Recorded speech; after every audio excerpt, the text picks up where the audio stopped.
शंकर जी को भस्म करने के लिए चला। शंकर जी भागे पीछे पीछे हो। शंकर जी को परेशान देख करके भगवान नारायण ग्वाले का रूप धारण करके रास्ते में प्रकट हुए। अरे दैत्यराज, कहाँ उतावले होकर के भाग रहे हो? किसको पकड़ना चाहते हो? क्या हुआ? ऐसे तुम्हारे जैसा पराक्रमी ऐसे भाग रहा है उतावला होके? वो शंकर जी के ऊपर हाथ रखना है, भस्म करना है। ऐसे कैसे भस्म कर दोगे? वो वरदान दिया है उन्होंने मुझे कि सिर पे हाथ रखूंगा तो भस्म हो जाएंगे। वो हंसने लगे ग्वाला, भगवान विष्णु। ग्वाला हंसने लगा। अरे तू हंस क्यों रहा है भाई? महाराज, मैं तो आपकी बुद्धि पर हंस रहा हूं दैत्यराज। मेरी बुद्धि को क्या हुआ है? मैं सोच रहा हूं एक भांग पीने वाला व्यक्ति, और भांग पी करके कह दिया भस्म हो जाएगा, तो तूने मान लिया। मुझे तो इसलिए हंसी आ रही। और महाराज, भगवान की वचन चातुरी, भगवान की माया, उसकी बुद्धि, हाँ भाई मुझे भी लग रहा है कुछ सही बात नहीं है, तो क्या करूं? अरे करना क्या है? और भगवान की वाणी से वो मोहित हुआ। युक्ति करके भगवान ने उसका हाथ उसके सिर पर ही रखवा दिया। वो खुद भस्म हो गया। बाद में भोलेनाथ पेड़ के बगल में छुपे थे, बाबा बाहर आ जाओ। अपने भक्तों को वरदान देते समय थोड़ा तो विचार किया करो। अरे अपने लिए तो रास्ता रखा करो। अब अपने बारे में कौन सोचे प्रभु? आप हो ना, मेरे भगत ऐसे ही हैं, जो मांगते हैं मैं दे देता हूं। आशुतोष तुम अवढर दानी। अपने लिए घर बनाया, रावण ने मांग लिया, तू ले जा भाई, कोई बात नहीं। इसलिए तो उनका नाम भोलेनाथ है, सरल हैं।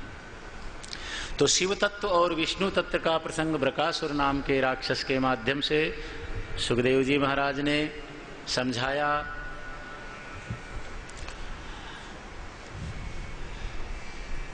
एकादश स्कंध की कथा है। भागवत में 12 स्कंध हैं, एकादश 11वां स्कंध है। इसमें थोड़ा ज्ञानमयी चर्चा है। रसात्मक कथाएं जल्दी समझ में आ जाती हैं। ये विवेक ज्ञान की कथा को समझने के लिए बुद्धि को सूक्ष्म बनाना पड़ता है। इतने दिनों से कथा को हम सुन रहे हैं, बुद्धि पवित्र हो चुकी है, सूक्ष्म बन चुकी है, स्थिर हो चुकी है। यह स्कंद भी अवश्य समझ में आएगा।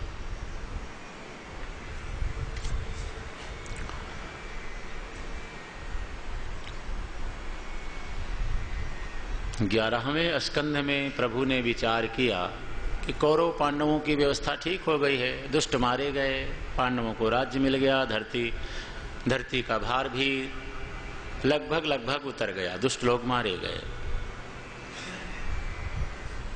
धर्मराज युधिष्ठिर राज्य कर रहे हैं, सब ठीक लग रहा है। तो मुझे अपने धाम को चलना चाहिए।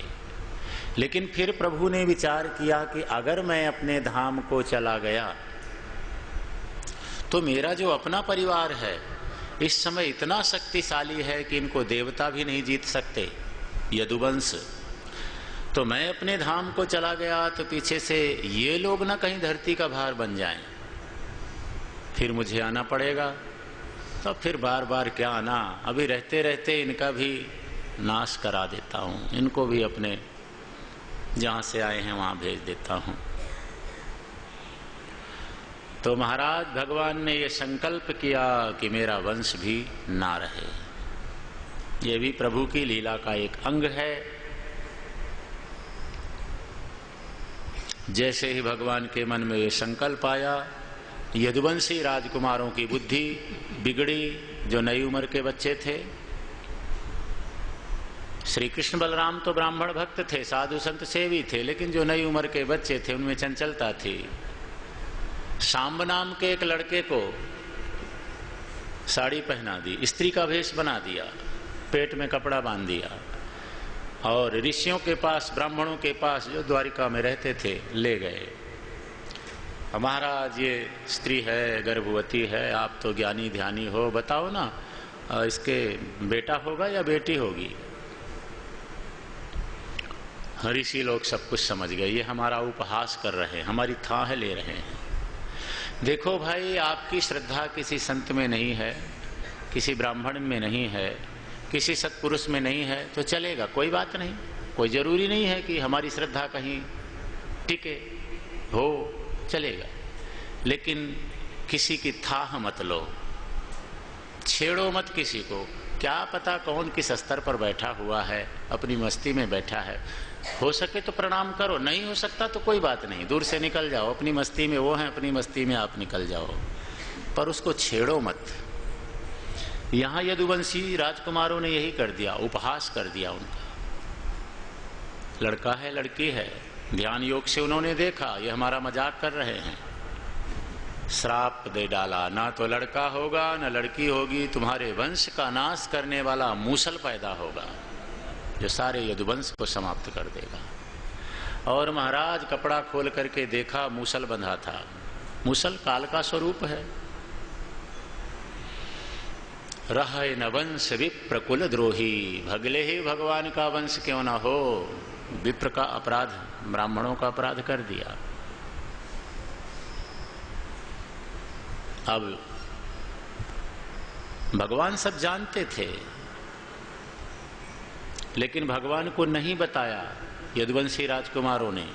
उस मूसल को घिस घिस करके समुद्र में बहा दिया। छोटा सा टुकड़ा घिसने से बचा, समुद्र में फेंक दिया। एक मछली निकल गई। एक बहेलिये ने मछली को पकड़ा, मारा, उसके पेट में से वो टुकड़ा निकला, उसको अपने बाण में उसने घिस करके सजा लिया बहेलिये ने। सारे ये, और वो जो घिसा हुआ तत्व था समुद्र के किनारे सरकंडा नाम की घास बन करके फैल गया, उग गया, प्रकट हो गया। यदुवंश के संहार की भूमिका बन गई। अब 11, ये पहले अध्याय की कथा, एकादश स्कंध के। दूसरे अध्याय में ज्ञान भक्ति का उपदेश प्रारंभ होता है। नारद जी महाराज द्वारिका में पधारे। वसुदेव जी ने पूछा, महाराज मुझे भागवत धर्म का उपदेश करो। नारद जी ने कहा, महाराज आपने बड़ी अच्छी बात पूछी। इस विषय में मैं तुम्हें एक कहानी सुनाता हूं, पुराना इतिहास सुनाता हूं। महाराज ऋषभदेव के जो 100 पुत्र थे, उनमें से 9 संत बन गए थे, सन्यास ले लिया था, योगीश्वर कहलाए। वो दिगंबर रहते थे, आत्मविद्या विशारद थे। उनके नाम कवि, हरि, अंतरिक्ष, प्रबुद्ध, पिप्पलायन, आविर्होत्र, द्रुमिल, चमस, करभाजन। एक बार ये 9 संत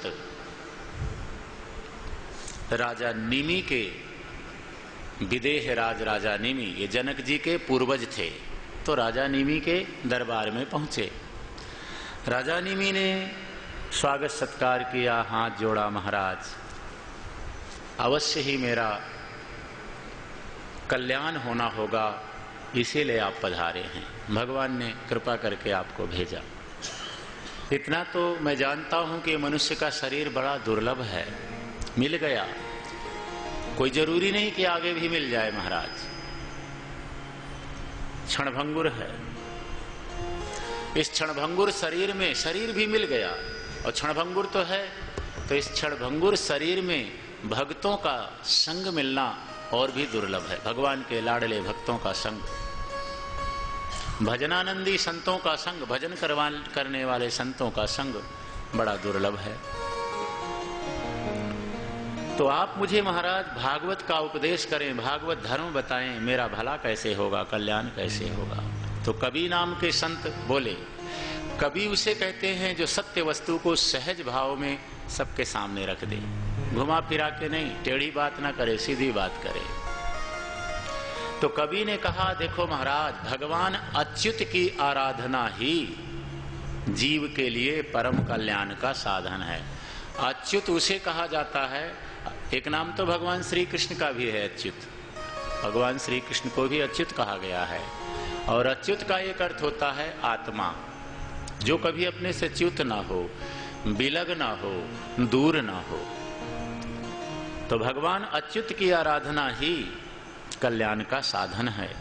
और ये भगवान अच्युत ऐसे हैं जो कभी भी जीव का साथ नहीं छोड़ते, चाहे जागृत अवस्था हो, स्वप्नावस्था हो, सुसुप्ति अवस्था हो, तीनों अवस्थाओं में ये भगवान हमारे साथ रहते हैं।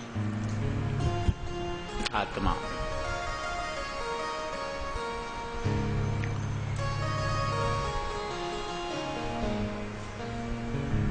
और देखो, भगवान अच्युत की आराधना में भगवान नारायण की नाम कोई भी दे लीजिए आप,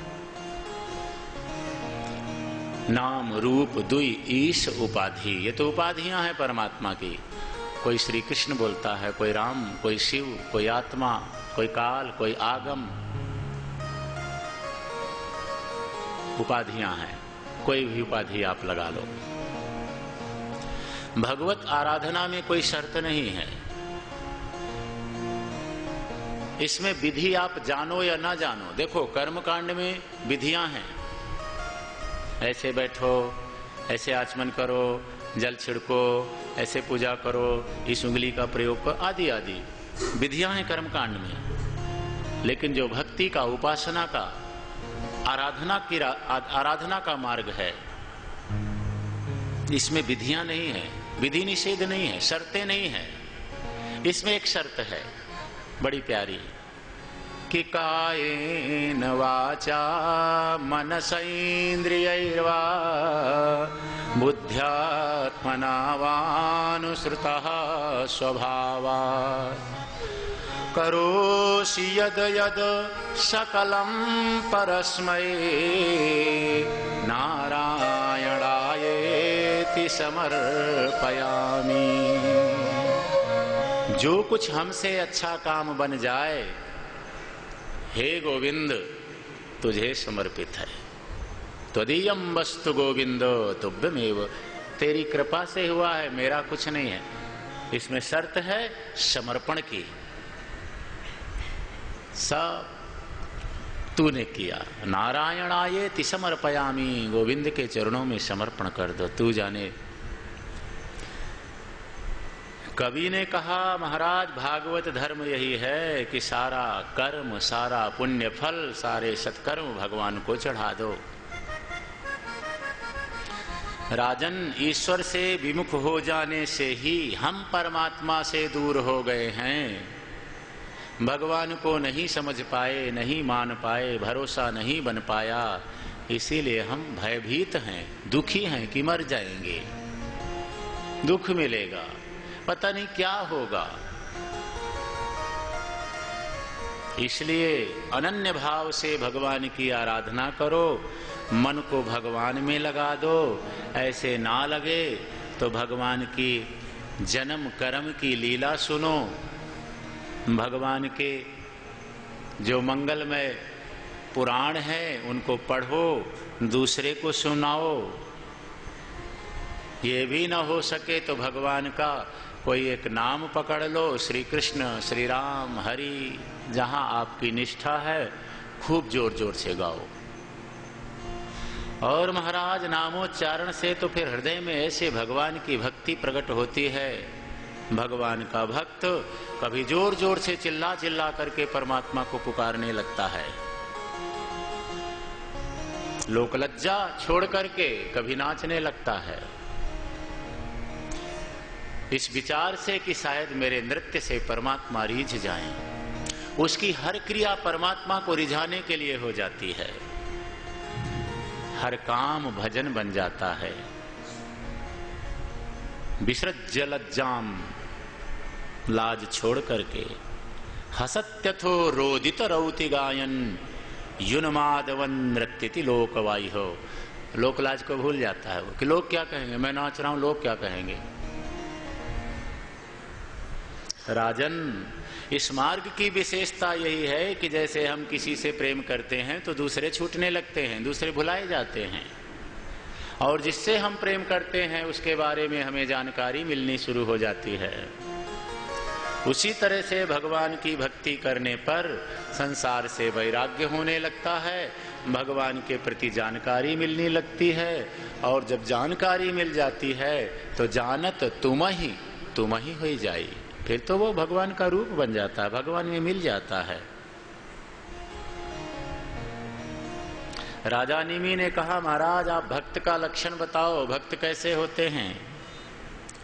हरि नाम के संत बोले, हरि ही भगवान, हरि ही भक्तों का लक्षण बता सकते हैं। जो भक्त कैसा होता है? जो सब में परमात्मा को और परमात्मा में सब को देखे, वह उत्तम भक्त है। सब सीताराम जी के रूप हैं, कोई पराया नहीं। जिसका अभिमान नष्ट हो चुका है वो उत्तम भक्त है, श्रेष्ठ भक्त है। जिसकी इच्छाएं समाप्त हो चुकी हैं, केवल परमात्मा चाहिए, वो भक्त है। महाराज 4 माला जपने के बाद अगर हमने कुछ मांग लिया तो भक्ति थोड़ी है, ये तो व्यापार है, अदला बदली है, प्रेम नहीं है। जिसका अहंकार नष्ट हो चुका है वो भक्त है। और देखो, अहंकार का लक्षण है, अहंकार क्या करता है? अपने आप को दूसरों से ज्यादा श्रेष्ठ समझने लगता है। अहंकार इसीलिए तो होता कि हम ज्यादा अच्छे हैं, दूसरा तो किस बात में अच्छे हो? किस चीज का अहंकार? देह का, तो देह तो एक दिन खाक होनी है। आत्मा का, तो आत्मा तो सब में एक जैसी है। जो त्रिभुवन विजय के लिए एक तरफ सारे संसार की सृष्टि की त्रैलोक्य का वैभव रख दिया जाए और एक तरफ भक्ति रख दी जाए, तो जो भक्ति को उठा ले वो उत्तम भक्त है। देखो भाई, संसार में हजारों हजारों दुख हैं।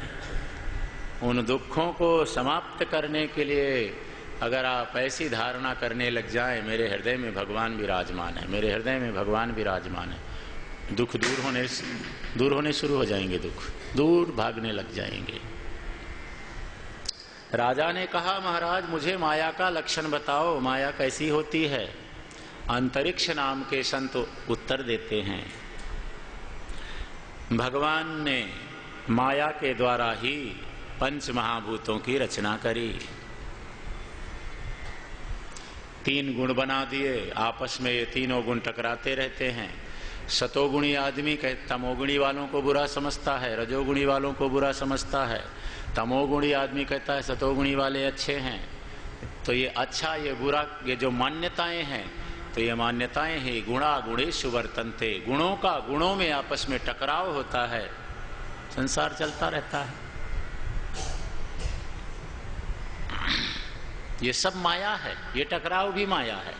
संसार बना ये भी माया है, संसार है ये भी माया है, संसार नहीं रहेगा ये भी माया है। उत्पत्ति, स्थिति, प्रलय, ये तीनों माया है, ये माया में ही होते हैं। और तुलसीदास जी ने तो बड़े थोड़े शब्दों में माया का अर्थ समझाया कि मैं अरु तोर मोरे एह माया, जही बस कीन्हे जीव निकाया। ये मेरा है और ये तेरा है, जो बीच का भेद है ये भेद ही माया है।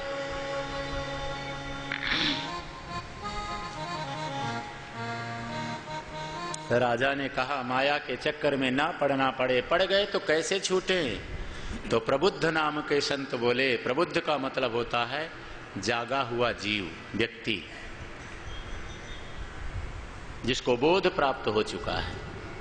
और दुनिया में जागा हुआ कौन है? हाँ, जानिए तब ही जीव जग जागा, जब सब विषय विलास विरागा। जिसके हृदय से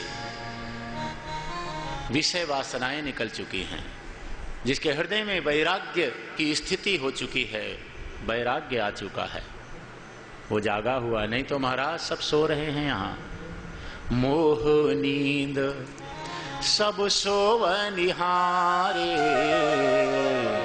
और देख ही सपन अनेक प्रकार सब मोह की नींद में सो रहे हैं, और सोएंगे तो सपने भी आएंगे, कभी सुख के कभी दुख के।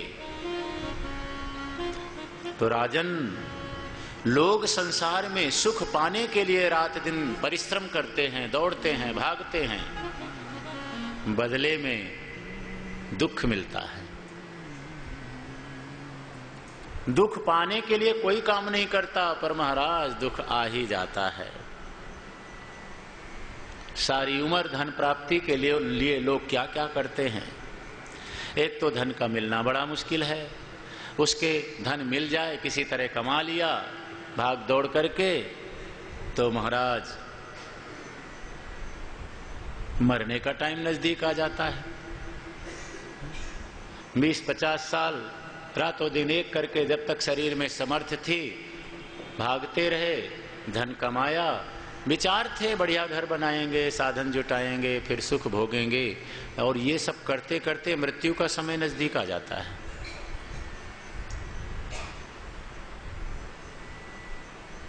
इसलिए महाराज नश्वर वस्तुओं में ना फंस करके किसी तत्ववेता गुरु की शरण में जाना चाहिए। और गुरु कैसा हो? जो शास्त्र और परब्रह्म दोनों में निष्णात हो, जानकार हो। गुरु को शांत वृत्ति का होना चाहिए, सरल होना चाहिए, सहज होना चाहिए, निवृत्ति परायण होना चाहिए। ऐसे तत्ववेता गुरु की शरण में जाकर के शिक्षा ग्रहण करे, कपट छोड़ करके सेवा करे। शिक्षा ज्ञान लेने का भी महाराज तरीका है। ऐसे ही नहीं हम पहुंच गए किसी संत के पास, गुरु के पास, महाराज जी मैंने ज्ञान दे दो। अरे भैया दुकान थोड़ी है कि 150 रुपया दिया, वो पुड़िया उठा करके दे दिया, ले तेरा ज्ञान। आजकल ऐसा ही चल रहा है। आप सब बुद्धिमान हैं, विवेकी हैं, अंदर से ज्ञान जगाओ, सामने से गुरु भी मिल जाएंगे। महाराज एकांत में कैसे रहें, मोक्ष कैसे मिलता है, भक्तों का संग कैसे करना चाहिए, यज्ञ दान तप भगवान की भक्ति कैसे करनी चाहिए, ये भी गुरु से सीखे। राजन, समस्त पापों का विनाश करने वाले भगवान श्री कृष्ण का सुमिरन खुद भी करना चाहिए और दूसरों को भी कराना चाहिए। ऐसे आयोजन, ऐसे सत्संग हमेशा करते कराते रहना चाहिए। इससे जीव को शांति मिलती है। अनंत काल से जो जलता हुआ दुखी हुआ हमारा अंतःकरण है, उसको शांति मिलती है, सुख मिलता है।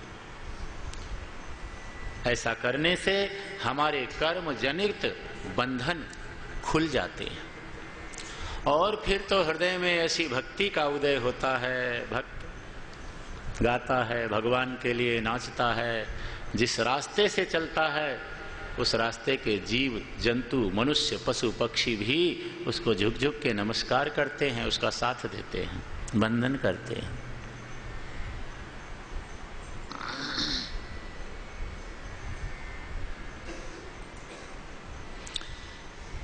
राजा ने पूछा, महाराज लोग नारायण नारायण नारायण करते रहते हैं, तो ये नारायण कौन है? क्या बुद्धि के द्वारा, मन के द्वारा, इंद्रियों के द्वारा उसको जाना जा सकता है?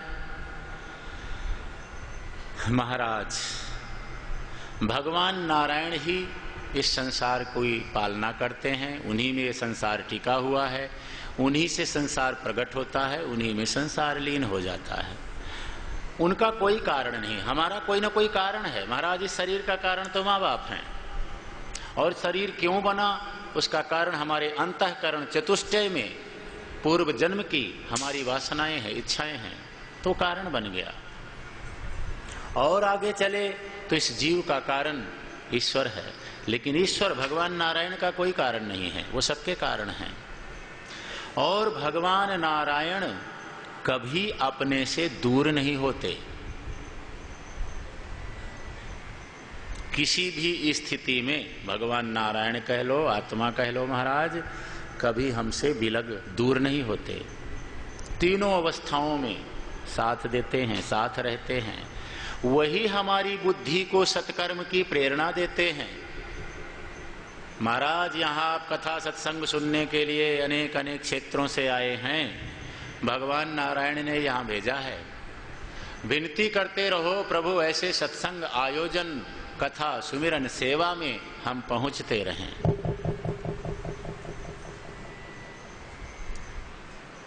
भगवान नारायण का कोई आधार नहीं है, वो सबके आधार हैं।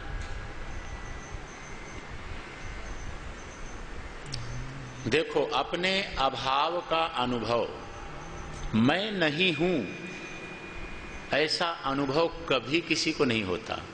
हमेशा यही होगा, मैं हूं। मैंने एक बार सपना देखा कि किसी कारण से मैं मर गया। अब मर गया तो रोने लगा। मरने के बाद रोते हैं ना लोग, रोने लगे, अब क्या होगा, अब तो मर गए भाई, सारा झमेला। थोड़ी देर में याद आया कि अगर तू मर गया है तो रो कौन रहा है? इसका मतलब तू है, तू समझ रहा है कि मर गया है, तू जान रहा है कि मर गया है। तो महाराज जो तीनों अवस्थाओं में ज्ञान रखता है, जानकारी रखता है, प्रगाढ़ निद्रा में जाने के बाद भी जब हम जागते हैं और जीव कहता वाह भाई बड़ा आनंद आया, किस बात का आनंद आया, तू तो प्रगाढ़ निद्रा में था। तो जिसने ये जाना कि बड़ा आनंद आया, वही भगवान नारायण है, वही हमारी आत्मा है। महाराज ये सब जानने के लिए पहले भक्ति के द्वारा अपने हृदय के कर्मज मैल को धो डालो। जब ये हृदय स्वच्छ हो जाएगा, निर्मल हो जाएगा, धुल जाएगा, सब समझ में आने लग जाएगा। काकभूषुंडी जी ने गरुण को यही तो उपदेश दिया है कि राम भक्ति जल बिनु खगराई। हे गरुण जी, राम भक्ति जल बिनु खगराई, अभियंतर मल कबहू की जाई। राम भजन रूपी जल के बगैर ये अंतःकरण का मैल नहीं धुलता। सब शास्त्रों का सार तो महाराज घुमा फिरा करके भजन ही है ईश्वर का। महाराज भगवान की पूजा कैसे करें? लोग पूछा करते ना, महाराज लड्डू गोपाल तो घरे ले आया, क्यों पूजा करा? गुरु से पूछ करके। देखो, जो लोग मूर्ति पूजा को नहीं मानते,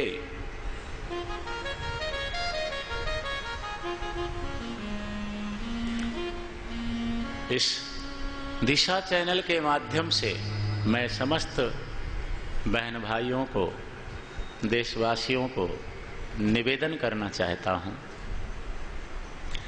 जो लोग मूर्ति पूजा को नहीं मानते कहीं न कहीं भूल करते हैं, क्योंकि आधार के बिना शक्ति का सृजन हो ही नहीं सकता। भूल करते हैं कहीं न कहीं। पूजा के दो तरीके हैं। पूजा या तो सब में होती है या एक में होती है। तो सब में पूजा करना बड़ा कठिन है। सीय राम मय सब जग जानी, महाराज सारे संसार को सीताराम जी का स्वरूप समझ करके प्रणाम करना बड़ा कठिन है। बोलना बड़ा आसान है, कठिन है। सब में पूजा करना सामान्य व्यक्ति के लिए बड़ा कठिन है, असंभव है। तो क्या करें? एक में उसको मान लो। मूर्ति में, गाय में, गंगा में, पीपल में, अग्नि में, सूर्य में, गुरु में, अतिथि में अपने मन को, जहां आपकी निष्ठा है वहां मन को आधारित करो, क्योंकि मन को आधार चाहिए। कोई मूर्ति, सामने का कोई तत्व पदार्थ वो आपको शक्ति नहीं देता है। जब आपका मन कहीं पर टिक जाता है पूरी तरह से, आप उसे इष्ट मान लेते हैं, तो आपके मन में इतनी शक्तियां, अनंत शक्तियां छुपी हुई हैं। जैसे ही मन को आधार मिलता है तो हमारे मन की शक्तियां ही जागृत होने लगती हैं। मन को आधार चाहिए, जहां आपकी निष्ठा है उसे आधारित करो। आधार ही शक्ति है, आधार से ही सिद्धि मिलती है। आधार अनिवार्य है, जरूरी है। अपनी आत्मा में मन को आधारित कर दो, भगवान की मूर्ति में आधारित कर दो।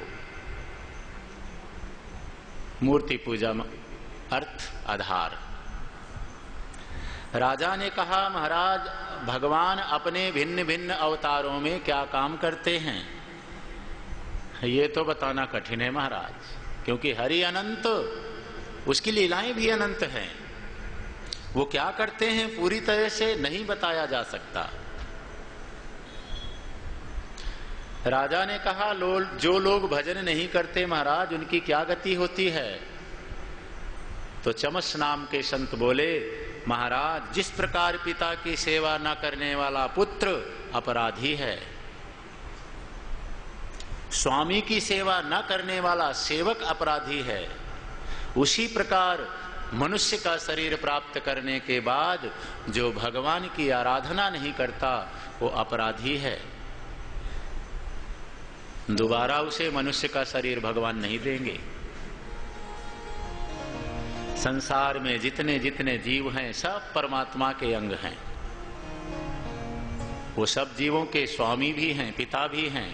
इसलिए जो उनका भजन नहीं करते वो स्थान भ्रष्ट हो जाते हैं, अपने स्थान से च्युत हो जाते हैं, गिर जाते हैं, पतन होता है। और राजा निमि, भजन का अधिकार सबको है, कर्मकांड का अधिकार सबको नहीं है, बड़े बड़े यज्ञ करने का अधिकार सबको नहीं है, लेकिन गोविंद के गीत गाने का अधिकार सबको है, भगवान का नाम पुकारने का अधिकार सबको है, भक्ति करने का अधिकार सबको है। चाहे कोई किसी जाति का हो, कोई किसी व्यवसाय का हो, कोई किसी वर्ण व्यवस्था में जी रहा है, कोई किसी पंथ का संचालक हो, पंथ पर चलने वाला हो, भजन का अधिकार सबको है।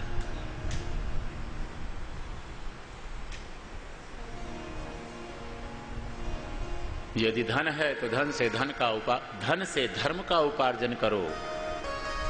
धर्म के अनुष्ठान से भक्ति, ज्ञान और विज्ञान तथा शांति की प्राप्ति होती है। राजा निमि ने कहा, किस समय कैसे भगवान की आराधना करनी चाहिए। करभाजन नाम के संत बोले, सतयुग, द्वापर, त्रेता, कलयुग, ये 4 युग हैं। इनमें भगवान के अनेक प्रकार के अवतार हुए हैं, अनेक नाम रखे गए हैं। उनके आधार पर सतयुग में लोग योग के द्वारा, विज्ञान के द्वारा, ध्यान के द्वारा भगवान की आराधना किया करते थे। त्रेता आया, उसमें बड़े बड़े यज्ञ हुआ करते थे, यज्ञों के द्वारा भगवान की पूजा हुआ करती थी। द्वापर आया, द्वापर में मूर्ति पूजा का विधान था। कलयुग आया, द्वापर करि रघुपति पद पूजा, नर भव तरहि उपाय न दूजा।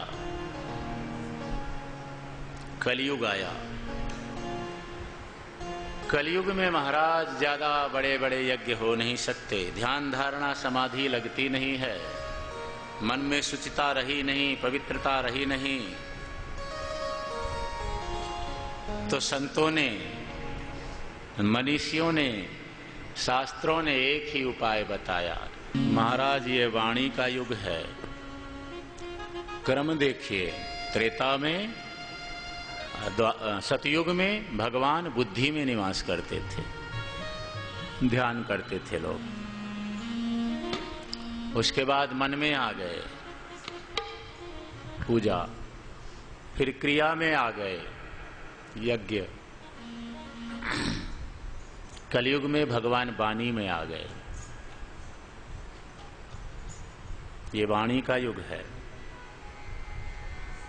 लोग बुद्धि मन क्रिया छोड़कर सब वाणी में, तो जब वाणी में सारा व्यवहार वाणी का है तो भगवान भी वाणी में समा गए। भैया तू जितने गीत गाएगा मेरे अपनी वाणी से, कृपा बरसेगी। जो भगवान का भक्त है उसके जो 3 प्रकार के ऋण हैं, देव ऋण, ऋषि ऋण, पितृ ऋण, अपने आप ही वो इन तीनों ऋणों से पूर्ण हो जाता है। नारद जी ने वसुदेव जी को निमि और राजा नव संतों के सत्संग की बात सुनाई। राजा निमि ने उन संतों से बोध लिया, आत्म स्थिति में पहुंचे, अपना कल्याण किया। नारद जी वसुदेव जी को उपदेश करके जब चले गए, ब्रह्मा जी, शिव जी, अन्य देवता भगवान श्री कृष्ण के पास द्वारिका में प्रकट हुए, उपस्थित हुए और कहा, महाराज आपने इस धरती पर हमारी प्रार्थना करने पर 100 साल के लिए आए थे। महाराज 125 साल हो गए, आप पर काल का प्रभाव तो चल नहीं सकता। यमराज तो आपको कह नहीं सकता मैं लेने आ गया। तो महाराज हम यही विनती करते, धरती का भार भी उतर गया, अब आप अपने धाम को चलो। भगवान ने कहा, ब्रह्मा जी आप ठीक कह रहे हो, अभी मेरा वंश यदुवंश बाकी है, जब तक ये विनष्ट नहीं हो जाता मुझे यहां रहना पड़ेगा। देवता लोग चले गए, द्वारिका में उत्पात होने लगे। भगवान की माया, भगवान द्वारिका में किसी प्रकार का किसी की अकाल मृत्यु नहीं होती थी। भगवान ने कील रखा था। प्रभु ने विचार किया ये यदुवंशी द्वारिका में रहेंगे तो नहीं मरेंगे, इनको यहां से बाहर भेजा जाना चाहिए। ऐसा सोच करके भगवान श्री कृष्ण ने यदुवंशियों से कहा, तुम लोग प्रभास तीर्थ में जाकर के कुछ दान पुण्य करो, भला होगा। उद्धव जी ने जब देखा यदुवंशी प्रभास क्षेत्र जाने को तैयार हैं, एकांत में भगवान के पास आए, सब कुछ समझ गए, हाथ जोड़ लिया, प्रभु मैं सब जान गया, अब आप अपने वंश का नाश करना चाहते हैं। आप चाहते तो ब्राह्मणों के श्राप को दूर कर सकते थे, मुझे भी साथ ले चलो प्रभु। आपके बगैर मैं जिंदगी में कहाँ रहा, साथ साथ खेले खाए बड़े हुए।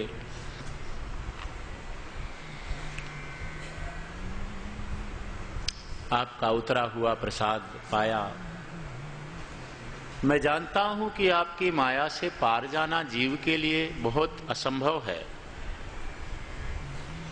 पर बड़े बड़े सन्यासियों को जो समझ मिलती है, मुझे भी आपकी कृपा से थोड़ी सी समझ मिली है।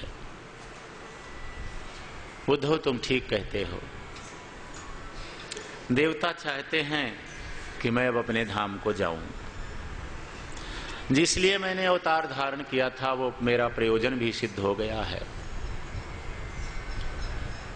उद्धव भैया तुम मेरे बगैर इस धरती में एक जगह नहीं रहना, क्योंकि सब लोगों के मन में अधर्म पैदा हो जाएगा।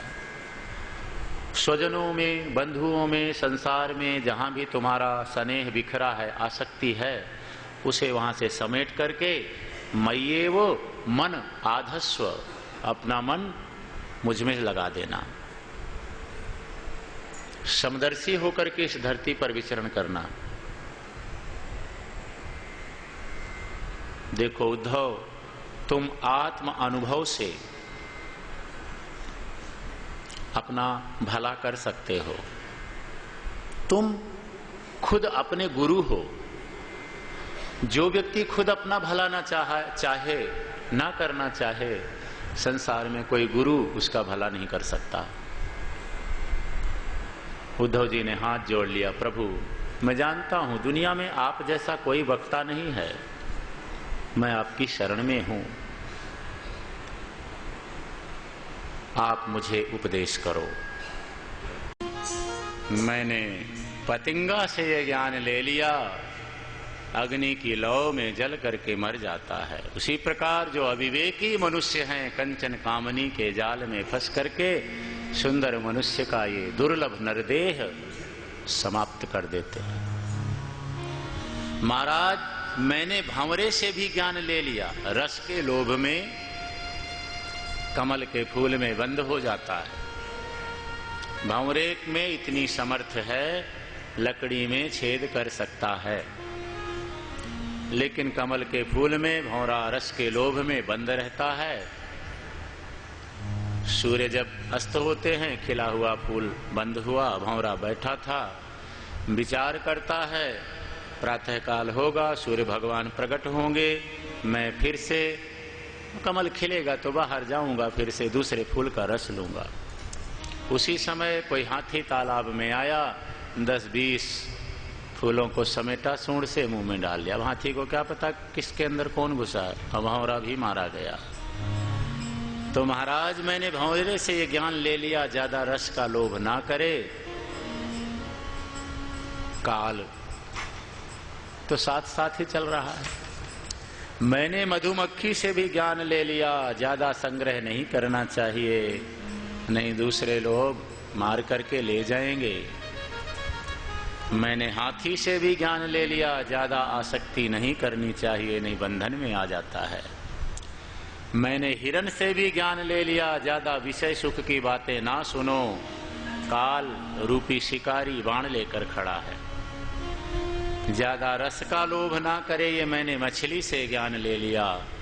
मछली उस कांटे में फंसाते हैं लोग, उस रस के लोभ में कांटे में पकड़ी जाती है, मारी जाती है।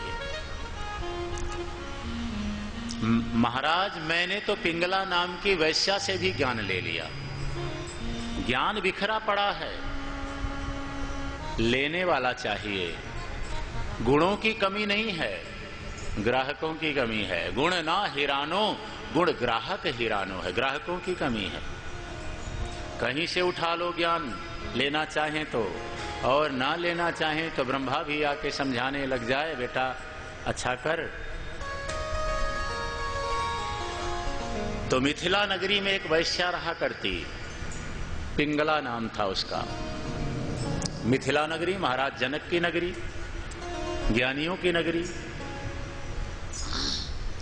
एक दिन वो पिंगला सुंदर रूप बना करके, सज धज करके दरवाजे के बाहर खड़ी हो गई, अपने घर के बाहर खड़ी हो गई। जार पुरुषों की, कामी पुरुषों की चाह में, इंतजार में। कितने लोग आते, उसके बगल से निकल जाते। कोई आता, खुश होती आ रहा है, निकल जाता, दुखी हो जाती। सुख दुख, सुख दुख, यही तो है जिंदगी का सार। सुख की चाह, नहीं मिला। कितने लोग आए, उसे सुख नहीं मिला। अंत में जब कोई नहीं आया तो अचानक उसे वैराग्य प्राप्त हो गया। अरे देखो तो सही, सारी उम्र मैंने इन दुष्ट पुरुषों के इंतजार में गुजार दिया। अगर थोड़ा सा भी इंतजार उस प्रियतम का करती, परमात्मा को पुकारती, तो अब तक मिल गया होता। वो तो स्वयं मिला हुआ है, रतिप्रद है, आत्मरूप में मिला हुआ है। यदि मैं अपनी आत्मा में रमण करती तो आज ऐसे दुखी न होती। भला इस क्षण भंगुर शरीर में रखा ही क्या है। पिंगला ने कहा, मुझे लगता है इस विदेह नगरी में एक मूर्ख अज्ञानी मैं ही बची हूं, बाकी तो ज्ञानियों की नगरी है। शरीर में सुख ढूंढ रही हूं।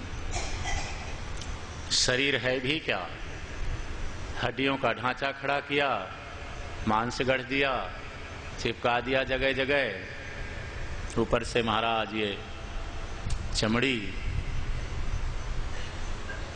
विनिमूत्रकूत पतितम भ्रसतप्त देह स्थूणम त्वचारो मनखई पिनद्धम। बड़ा क्या है? इस विदेह नगरी में मैं ही मूर्ख रह गई। अब मैं परमात्मा का ध्यान करूंगी। संसार के लोगों में मैंने देख लिया मुझे सुखी करने की समर्थ नहीं है। भगवान की बड़ी कृपा हुई आज। अंदर से वैराग्य। मैं उनकी कृपा को नमन करती हूं। कोई नहीं आया मेरे पास। जब ज्ञान प्राप्त होता है बड़ा अच्छा हुआ। बिना चोट लगे, बिना विषाद के प्रसाद थोड़ी मिलता है। वेदना, विषाद, पीड़ा जब अंदर से होगी किसी बात को लेकर के, भगवान का प्रसाद मिलेगा। और पिंगला संसारी लोगों की चाह छोड़ करके भगवान के गीत गाने लगी। इस प्रसंग में कहा जाता है कि दत्तात्रेय संत एक बार विदेह नगरी में घूम रहे थे, महाराज जनक जी की नगरी में। पिंगला के घर के दूर, थोड़ी दूरी पर बड़का वृक्ष था। दत्तात्रेय संत वहां पर थोड़ी देर के लिए खड़े हो गए और पिंगला का वो मनस्थिति भांपने लगे। आ रहा है, खुशी हो रही है, चला गया, दुख सुख, दुख सुख, दुख। देख रहे थे जीव की स्थिति। अचानक हवा चली, हवा का झोंका दत्तात्रेय जी के शरीर को स्पर्श किया और वो झोंका बहता हुआ पिंगला के शरीर को छू गया। उसी समय उसे वैराग्य हो गया। कोई भजन करने वाला संत, भगवान का भक्त कुछ भी उपदेश ना दे, यदि भजन है उसके, तो महाराज उसके शरीर को हवा भी स्पर्श करके हमें छू जाए तो हमारे विचारों में एक वाइब्रेशन जरूर पहुंचेगा। हमारे जिंदगी को उसके भजन की जो किरणें हैं वाइब्रेट कर देंगी, प्रभावित कर देंगी।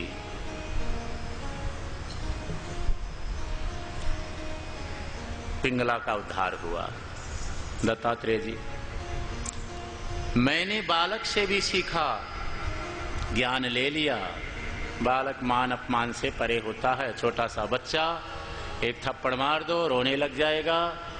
टॉफी दिखाओ, मिठाई दिखाओ, बेटा खा ले खा ले, 10 रुपया दूंगा, थोड़ा हंस दे, खुश हो जाओ, हंसने लग जाएगा।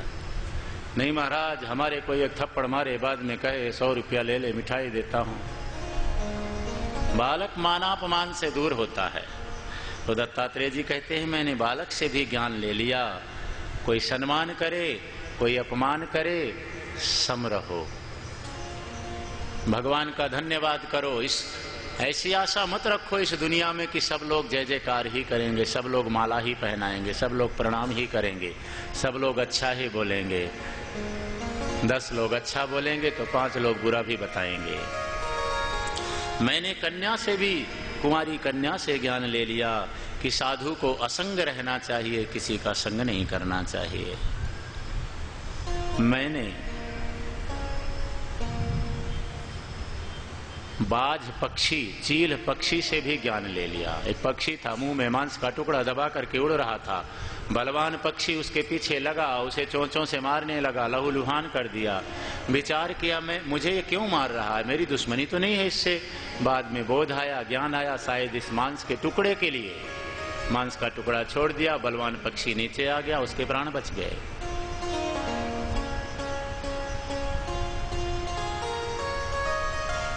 मनुष्य जितना संग्रह करता है उतना दुखी होता है।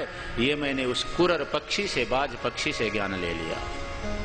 महाराज, मैंने बाण बनाने वाले लोहार से भी ज्ञान प्राप्त कर लिया कि वैराग्य और अभ्यास के द्वारा मन को भगवान के चरणों की तरफ ले जाया जा सकता है, मन को बस में किया जा सकता है। एक बाण बनाने वाला व्यक्ति, लोहार, बाण में धार निकाल रहा था, पत्थर में घिस रहा था। इतना तन्मय हो गया धार निकालने में, राजा की सवारी बगल से निकल गई गाजे बाजे के साथ।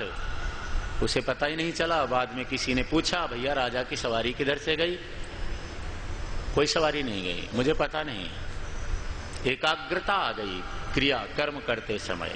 तो महाराज अभ्यास के द्वारा, वैराग्य के द्वारा मन में एकाग्रता लाई जा सकती है। मैंने मकड़ी से भी ज्ञान ले लिया। मकड़ी अपने मुंह से लार निकालती है, जाला बनाती है, उस जाले में कोई मच्छर मक्खी फंसता है, उसे खा जाती है, बाद में जाले को भी खा लेती है और कहीं चली जाती है। इसी प्रकार से परमात्मा इस सृष्टि को अपने आप में बनाते हैं, अपने आप से बनाते हैं, स्वयं ही सृष्टि में लीला करते हैं और संपूर्ण सृष्टि को अपने आप में समाहित करके क्षीर सागर पर शयन करने लगते हैं। मैंने भृंगी नाम के कीड़े से भी ज्ञान प्राप्त कर लिया कि मनुष्य जिस वस्तु का, जिस तत्व का, जिस पदार्थ का, जिस देवता का चिंतन करता है वो वैसे ही बन जाता है। छोटा सा कीड़ा, बड़े कीड़े ने उसको अपने जाल में फंसाया, छोटे से स्थान पर बंद कर दिया, बार बार उसकी तरफ जाता, मुझे देख, मुझे देख, मेरा ध्यान कर। वो कीड़ा महाराज, भृंगी कीड़ा, उस बड़े कीड़े जैसा रूप धारण कर लेता, वैसे ही बन जाता है। इसी प्रकार से यदि हम परमात्मा का चिंतन करें तो परमात्मा के जो स्वाभाविक गुण हैं वो हम में आने शुरू हो जाएंगे।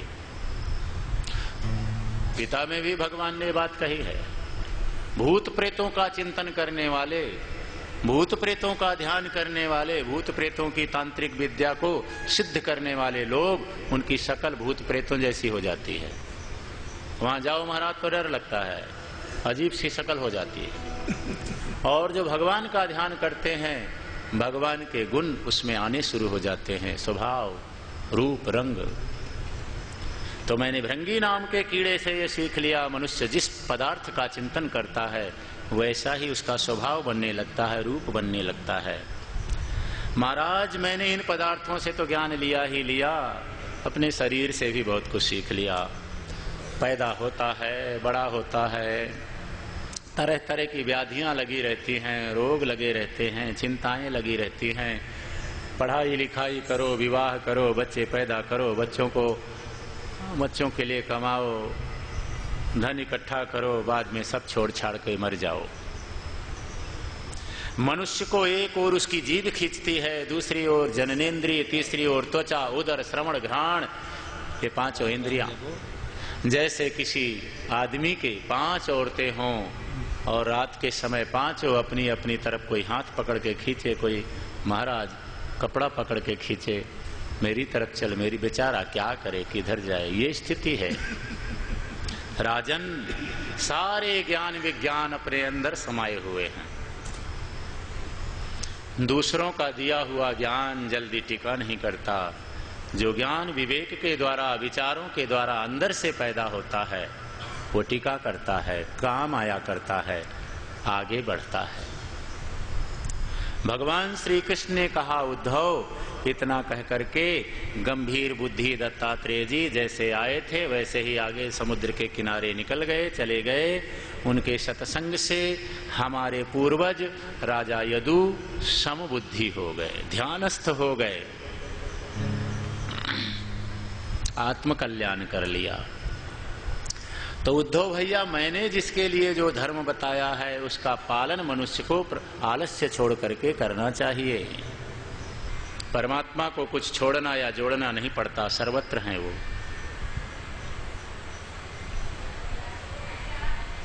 भगवान चले गए अपने धाम को।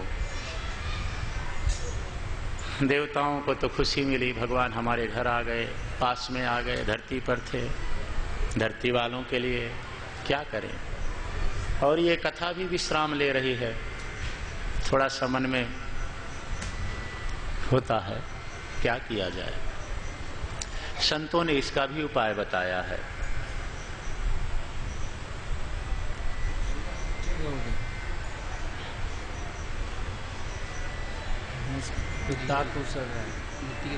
सुखदेव जी महाराज कहते हैं, राजा परीक्षित, भगवान मिल भी जाएं तो हमेशा हमारे पास हमारे साथ रहने वाले नहीं हैं, वो अलग बात है, आत्मस्वरूप में स्थित हैं। पर भगवान की कथाएं, उनकी लीला, उनके गुण हमेशा हमारे साथ रहने वाले हैं। इत्थम हरेर्भगवतो रुचिरावतार वीर्यानि बालचरितानि च सन्तमानि अन्यत्र चेह च सुतानि गृह्णन् मनुष्यो भक्तिं परां परमहंसगतौ लभेतो। अपने मन को, भगवान चले गए तो उस क्षोभ को दूर करो, अपने मन को भगवान की बाल लीलाओं में लगा दो। फिर से वृंदावन लेक चलो, भगवान की वो मधुर बाल लीलाएं, मन को लीलाओं में समाहित कर दो, प्रसन्नता आ जाएगी। भगवान की कथा हमारे साथ रहेगी। भगवान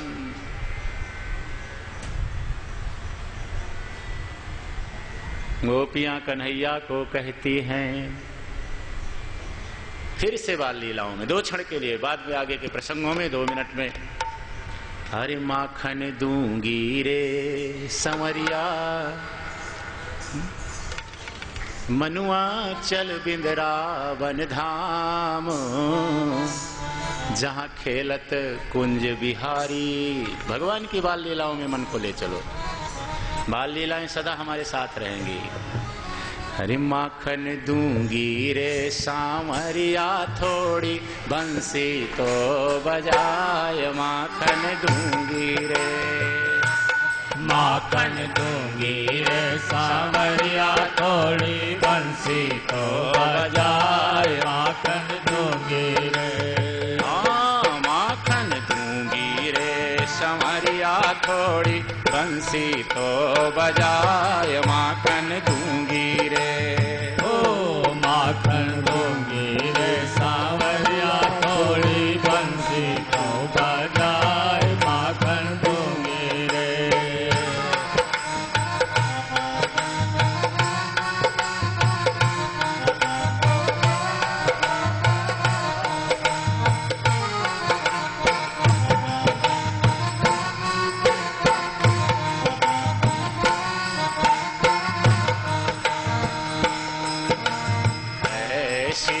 बजा दे जैसे जमुना तट में बाजी रे, ऐसी बजा दे जैसे जमुना तट पर बाजी रे, ऐसी बजा दे जैसे जमुना तट पर बाजी है, ऐसी बजा दे जैसे जमुना तट पर बाजी है।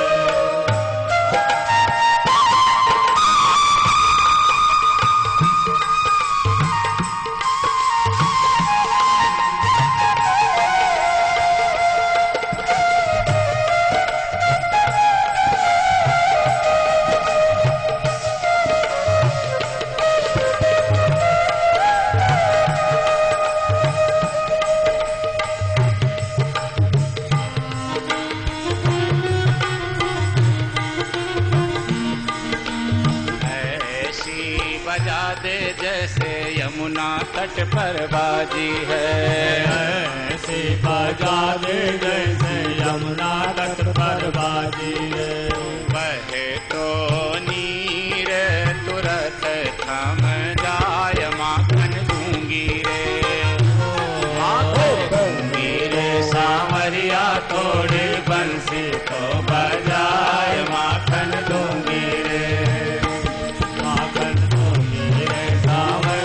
थोड़ी बंसी तो बजाय, माखन दूंगी रे।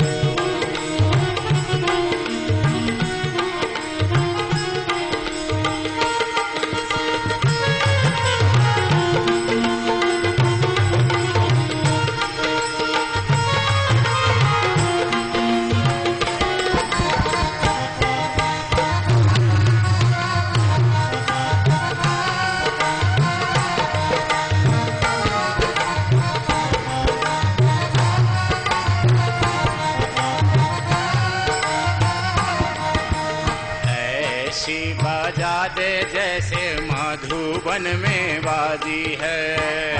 ऐसी बजा दे जैसे मधुबन में बाजी है। श्याम सुंदर की बंसी अलग अलग जगह पर अलग अलग ढंग से बजी थी।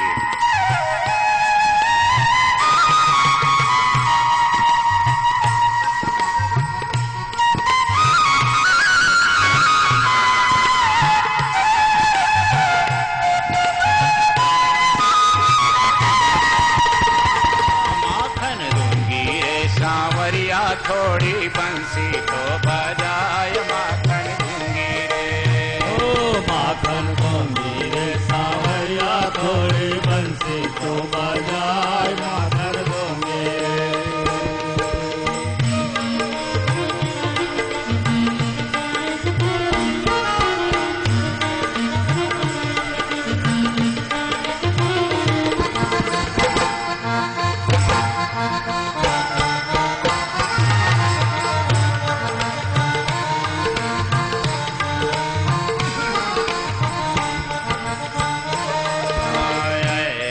बजा दे जैसे कुंज गली में बाजी है।